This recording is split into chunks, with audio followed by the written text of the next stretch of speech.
जैसे अब अगर हम लोग वक़्त की हिस्ट्री को जानेंगे, तो क्या होता है ना कि 634 एडी आता है। इस टाइम पीरियड में चैरिटी बहुत अच्छे से चैरिटी किया जा रहा था। लेकिन जो अ, इस्लाम में चैरिटी हो रहा था, जो दूसरे रिलीजन में चैरिटी हो रहा था, उसमें बहुत बड़ा डिफरेंस था। डिफरेंस क्या था कि जो इस्लाम का चैरिटी है, वो उसमें मिसमैनेजमेंट बहुत ज़्यादा था। जबकि पार्सियन का या फिर इजिप्शियन का जो चैरिटी था, वो बहुत ही ऑर्गेनाइज़ तरीके से हो रहा था। 661 एडी में क्या होता है कि उमैय्यद डायनेस्टी मिडिल ईस्ट में रूल करना स्टार्ट करती है। ये डायनेस्टी के जो रूलर थे, उनका सबसे पहले नजर जाता है चैरिटी को ऑर्गेनाइज वे में करने पर। वो क्या करते हैं कि चैरिटी को ऑर्गेनाइज वे में करने के लिए इसको इसको सदका ए जरिया कर देते हैं। यानी कि इस प्रॉपर्टीज को सदका ए जरिया करते हैं, उसका पूरा एक रिकॉर्ड रखने के लिए मुतवल्ली को अपॉइंट करते हैं। और वो मुतवल्ली ही जो है पूरा उस प्रॉपर्टी का रिकॉर्ड रखता है कि उस प्रॉपर्टी से क्या आ रहा है, उस प्रॉपर्टी का इनकम क्या हो रहा है, उसका पर्पस क्या है। और ये फर्स्ट टाइम होता है कि कहीं पे मुतवल्ली को अपॉइंट किया जाता है। ये तो वर्ल्ड में हो रहा था, लेकिन इंडिया में क्या होता है, इंडिया में 1192 एडी का एडी के में मोहम्मद गौरी जो है वो इंडिया पे अटैक करते हैं। सेकेंड बैटल ऑफ सराइन होता है 1192 में, जहाँ पे जो है पृथ्वीराज चौहान को वो हरा देते हैं। और उनको हराने के साथ ही वो इंडिया के बहुत बड़े रीजन में अपना रूल स्टार्ट कर देते हैं। तो वो क्या करते हैं कि उस समय जितना भी मस्जिद था या फिर आने वाला जो भी मस्जिद बन रहा था, सब मस्जिद के आसपास के एरिया को वर्क करना स्टार्ट कर देते हैं। क्योंकि उन मस्जिद के ऑपरेशन चलाने के लिए कोई सोर्स ऑफ इनकम होना चाहिए था। जैसे इमाम वगैरह को सैलरी प्रोवाइड करना है, तो वो कहाँ से आएगा, तो वो आसपास के एरिया को वर्क कर देते हैं। उससे जो भी बेनिफिट हो रहा था, उसको इमाम की सैलरी के लिए रख लेते हैं। अब क्या होता है कि इंडिया में सबसे पहला जो प्रॉपर्टी वक़्फ़ किया गया था, वो मुल्तान में जामा मस्जिद था, उसके पास का 2 गाँव को वक़्फ़ किया गया था। और पहले जो मुतवल्ली अपॉइंट किए गए थे, वो शेख अल इस्लाम अपॉइंट किए गए थे। और ये सब के बारे में हम लोग को तारीख़-ए-फ़िरोज़ बुक में दिया जाता है, जो मोहम्मद बिन तुगलक का बायोग्राफ़ी है।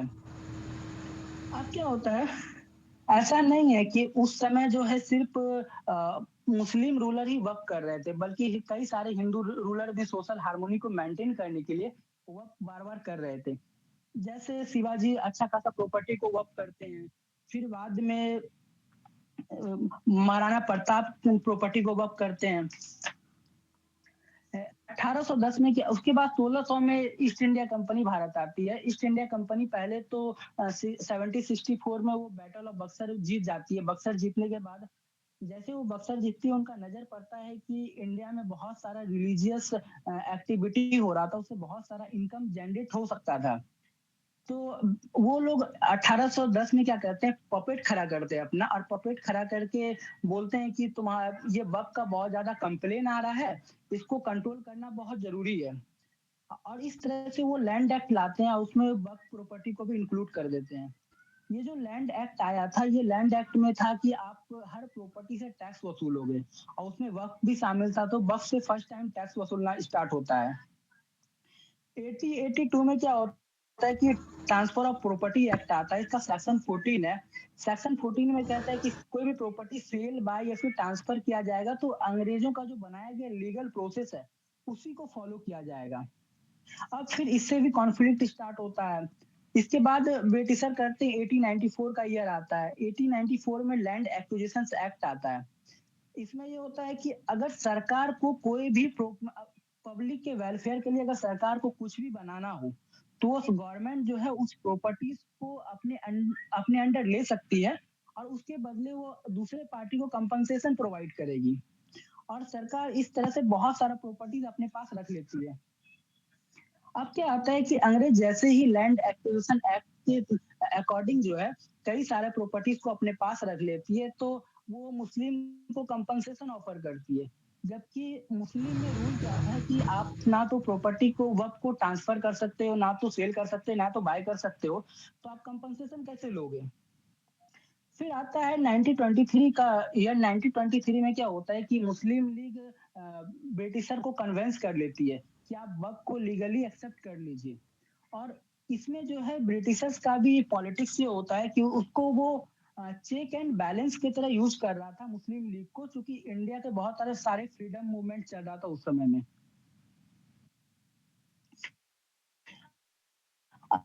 अब क्या होता है कि मुसलमान वक्फ एक्ट 1923 में आता है। इसमें ये कहा जाता है कि मुस्लिम जो है अपनी प्रॉपर्टीज को मुस्लिम लॉ के अकॉर्डिंग मुस्लिम वेलफेयर के लिए इन्वेस्ट करेगा। ये इनडायरेक्टली तरीका से ऐसा कुछ था कि आपको जो है जो भी इसमें वेलफेयर वक्फ से जो भी अगर यूज किया जाएगा तो मुस्लिम के वेलफेयर के लिए यूज किया जाएगा। इससे पहले जितना भी मेंशन किया गया उसमें सब कहा गया कि ये ह्यूमैनिटी के लिए बनाया गया है, मतलब ये सभी लोगों को इसमें हेल्प किया जाएगा। लेकिन ये फर्स्ट टाइम था जहाँ पे ये कहा गया कि ये मुसलमानों का के लिए वक्फ किया जाएगा। और उसके बाद कहा गया कि वक्फ का सारा रिकॉर्ड मेंटेन होगा, प्रॉपर्टी का रजिस्ट्रेशन होगा, और म्यूचुअली 2000 से ज्यादा अगर इनकम उसको हो रहा है तो पूरा उसको कोर्ट के अंदर उसको ऑडिट करके देगा। और इंडिया में हर एक स्टेट में एक वक्फ होगा, बोर्ड होगा, और इसको एक लीगल पावर दिया गया। और इसमें एक प्रेसिडेंट को अपॉइंट किया गया, प्रेसिडेंट को के पास बहुत ज्यादा पावर दिया गया, वो किसी को भी समन करके बुला सकता था।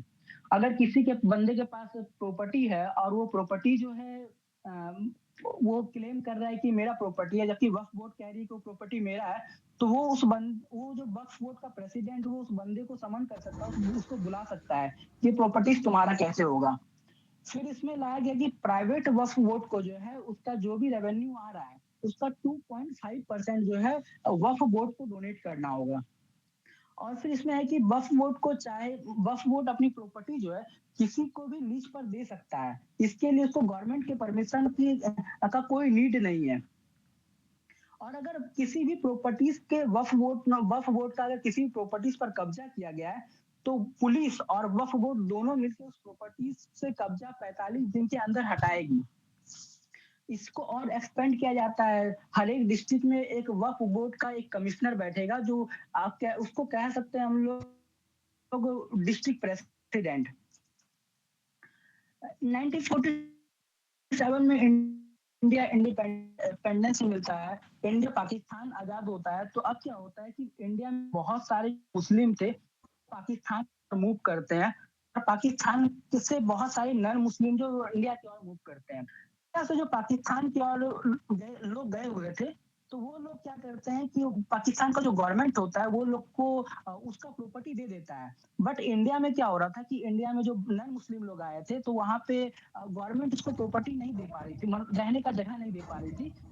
वक्फ बोर्ड क्लेम कर रहा था कि वो प्रॉपर्टीज मेरा है, और गवर्नमेंट पे इतना प्रेशर क्रिएट कर देता है कि गवर्नमेंट को उस प्रॉपर्टी को वक्फ बोर्ड को देना पड़ता है बिना कोई भी डॉक्यूमेंट के।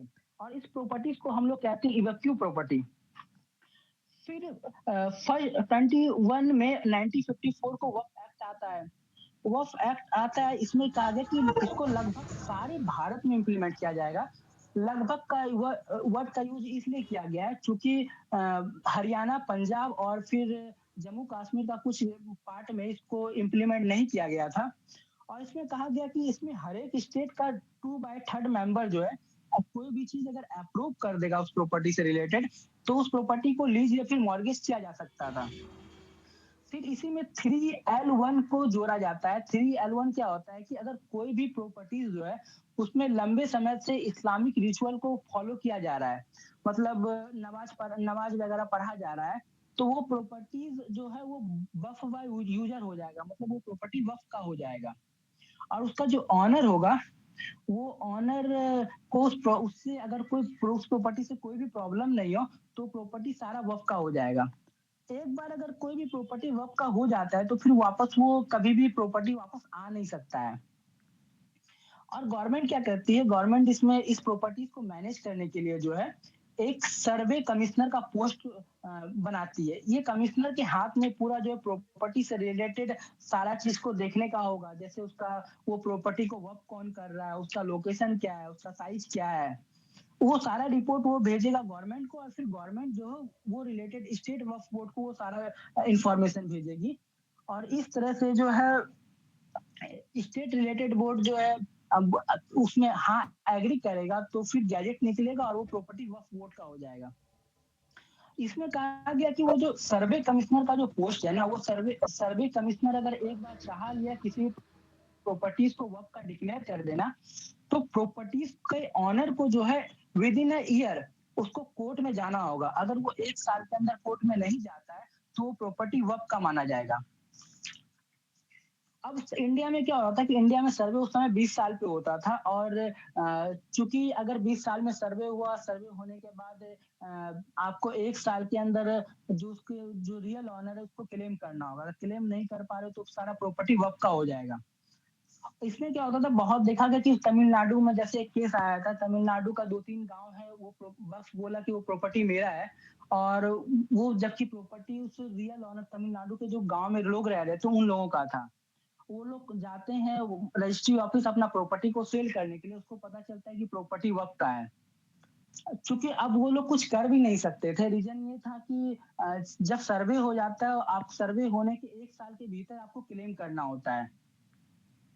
और ये जो भी चीजें वक्फ बोर्ड अपना, इसके बाद क्या होता है कि वक्फ बोर्ड अपना पूरे इंडिया में सर्वे अपना स्टार्ट करता है कि कौन कौन सा उसका प्रॉपर्टीज है।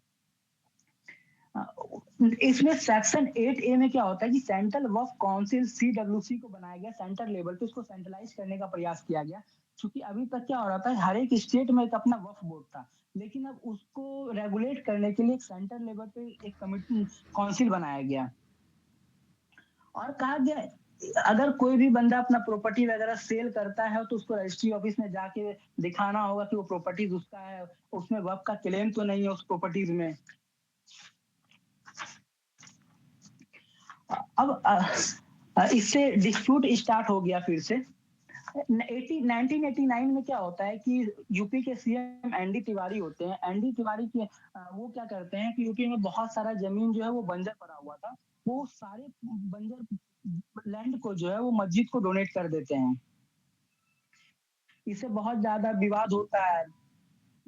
फिर अगर कोई भी प्रॉपर्टीज पे वक्फ बोर्ड एक बार क्लेम कर देता है तो उस प्रॉपर्टी का ऑटोमेटिक रेट डाउन हो जाता था, क्योंकि लोगों को लगता था ये प्रॉपर्टी जो है वक्फ का हो जाएगा, इसको लेने से आपको फायदा है नहीं। और अब वक्फ के सामने भी ये प्रॉब्लम होता था कि उसको उस प्रॉपर्टीज का डॉक्यूमेंट दिखाना पड़ता था या फिर फरमान दिखाना पड़ता था कि इसको वक्फ कौन किया है, कैसे किया है। मुतवल्ली की उसी प्रॉपर्टीज को लीज पर दे सकता था, और इस कारण से क्या हो रहा था कि कोर्ट में बहुत ज्यादा केस आने लगा। 1995 का ईयर आता है जहाँ पे पीवी नरसिम्हा राव इंडिया के प्राइम मिनिस्टर होते हैं। वो उस समय वक्फ बोर्ड को और स्ट्रॉन्ग करने का प्रयास करते हैं, क्योंकि 1991 में क्या हो रहा था, 1991 में बाबरी मस्जिद को गिराया गया। बाबरी मस्जिद को गिराने के बाद जो है, चूंकि पॉलिटिक्स बहुत डिवाइडेड हो गया, तो कांग्रेस को लगा कि क्यों ना हम लोग एक वोट बैंक पे अपना पकड़ थोड़ा स्ट्रॉन्ग करें। अब इसके कारण वो इसको स्ट्रॉन्ग करते हैं, वक्फ ट्रिब्यूनल बनाते हैं। वक्फ ट्रिब्यूनल बनाते हैं, वक्फ ट्रिब्यूनल में 3 मेंबर होते हैं। एक मेंबर होते हैं सिविल सर्विस के लोग, एक मेंबर होते हैं जुडिशियल सर्विस के, और एक मेंबर होते हैं मुस्लिम लॉ एक्सपर्ट। ये जो तीनों ट्रिब्यूनल के पास बहुत ज्यादा पावर होता है। इतना पावर होता है कि अगर ट्रिब्यूनल कोई भी डिसीजन दे दिया है तो उसके अगेंस्ट में आप नहीं जा सकते हैं, उसके खिलाफ कोई भी अपील नहीं किया जा सकता है। इसके सेक्शन 40 में कहता है कि वक्फ अगर किसी भी प्रॉपर्टीज को क्लेम कर देगा, तो जो उसका ऑनर होगा, बर्डन ऑफ प्रूफ उसके पास होगा, ना कि वक्फ के पास होगा। और इसके लिए वो कहा गया कि अगर कोई भी बंदा वक्फ के प्रॉपर्टीज पर कब्जा करने का प्रयास कर रहा है, तो इसको कॉग्निजेबल ऑफेंस में डाला गया और नॉन वेलेबल बनाया गया, और इसके लिए 2 ईयर का पनिशमेंट लाया गया। बोलता है कि इसका इंडिया में विरोध बहुत ज्यादा अपोज स्टार्ट हो जाता है, बहुत ज्यादा विरोध वगैरह होता है। क्योंकि क्या हो रहा था कि इंडिया में तो वक्त का ये सारा काम हो रहा था, जबकि इंडिया के बाहर कुछ और चल रहा था। जैसे तुर्की, इजिप्ट, मोरक्को, रसिया में क्या हो रहा था कि वक्त को जो है वो गवर्नमेंट जो है अपने कब्जे में ले लेती है। इसके बाद उस पूरे प्रॉपर्टीज को जो है नेशनलाइज कर देती है और सबके यूज के लिए छोड़ देती है। 17 नवंबर 2006 को क्या होता है कि मुस्लिमों की स्थिति को जानने के लिए कमेटी का फॉर्म किया जाता है। और जब इसको सच्चर कमेटी का नाम दिया जाता है, जस्टिस सच्चर के लीडरशिप में कमेटी बना था।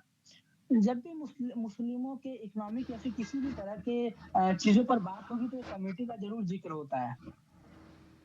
सच्चर कमेटी अपना रिपोर्ट पब्लिश करती है इसके रिपोर्ट में बहुत सारा चीज था, जैसे वक्फ बुक के पास इतना सारा प्रॉपर्टीज है कि वो इंडिया में तीसरा सबसे बड़ा लैंड ऑनर है, रेलवे और डिफेंस के बाद। और वक्फ का पूरा मार्केट वैल्यू जो है 1.2 लाख करोड़ रुपया था। उसी समय जो है अर्बन एरिया पॉवर्टी रिपोर्ट आता है, उसके 2004 के अकॉर्डिंग क्या होता है, इसमें ये देखा जाता है कि इंडिया के वेस्ट बंगाल में सेकेंड सबसे लार्जेस्ट वक्फ का प्रॉपर्टी था, और वेस्ट बंगाल में ही सबसे ज्यादा गरीब लोग रहते थे, गरीब मुसलमान लोग रहते थे। वक्त में बहुत ज्यादा करप्शन उस समय होने लगा। करप्शन का एग्जाम्पल ये था, जैसे कि एक मेरठ का प्रॉपर्टी था 3493, उसका जो मुतवल्ली था हाजी अब्दुल समद, वो पैसा लोग लेकर जो वक्त की प्रॉपर्टी को बेचने के लिए तैयार हो गया।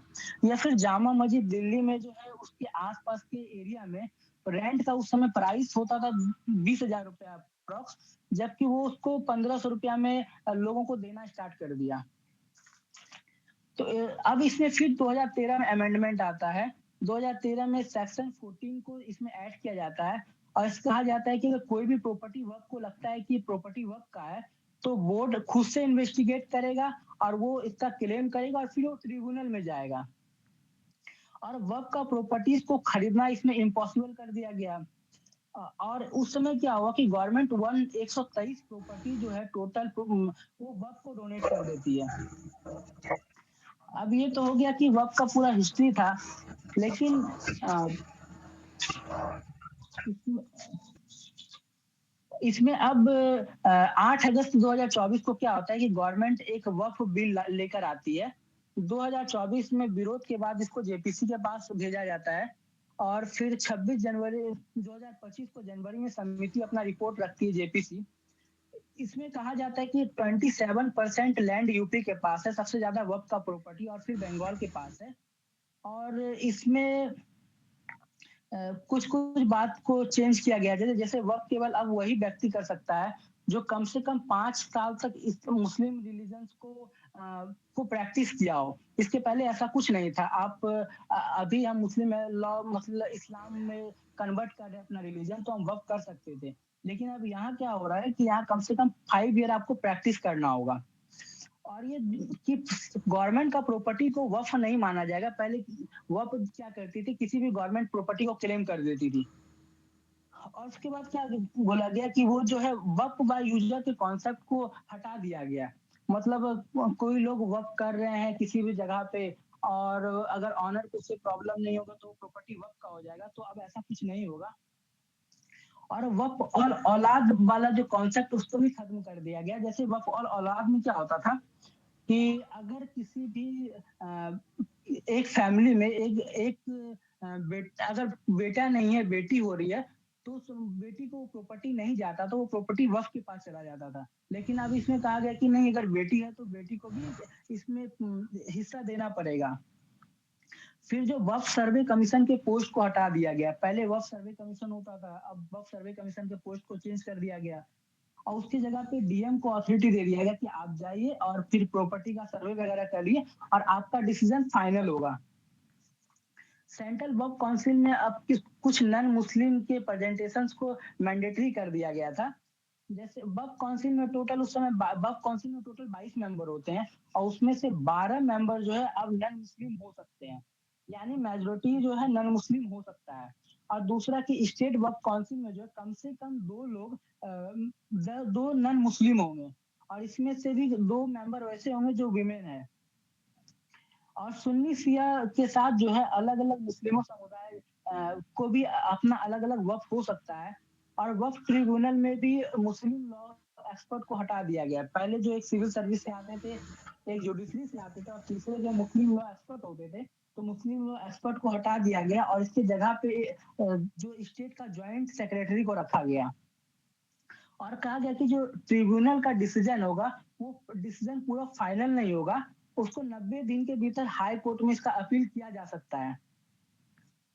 और कोई भी प्रॉपर्टीज जो है वो वक्त का नहीं माना जाएगा जब तक उस प्रॉपर्टीज का सारा डॉक्यूमेंट नहीं होगा। और उसके बाद फिर इसमें सेक्शन 40 को खत्म कर दिया गया। अब दूसरा ये कि इसका अपोज क्यों हो रहा है, तो इसका मेनली अपोज ये हो रहा है कि आप किसी के पर्सनल लॉ में घुसने का प्रयास कर रहे हैं। और वक्फ काउंसिल में आप मुस्लिम रिप्रेजेंटेशन को कम कर रहे हैं। जबकि भारत में अलग-अलग जैसे हिंदू रिलीजन में कई सारे ट्रस्ट है। ट्रस्ट का तो पूरा मोनोपोली वो अपने अकॉर्डिंग सारा वर्क करता है। जबकि आप वक़्फ़ के मोनोपोली को खत्म करना चाह रहे हैं। और फिर क्या बोला गया जो ट्रिब्यूनल हो रहा है वक़्फ़ में, उसमें मुस्लिम एक्सपर्ट को हटाया जाएगा। और इस्लाम उन लोगों का सबसे बड़ा विरोध ये हो रहा है कि 5 साल का जो इस्लाम का प्रैक्टिस है, वो सही नहीं है।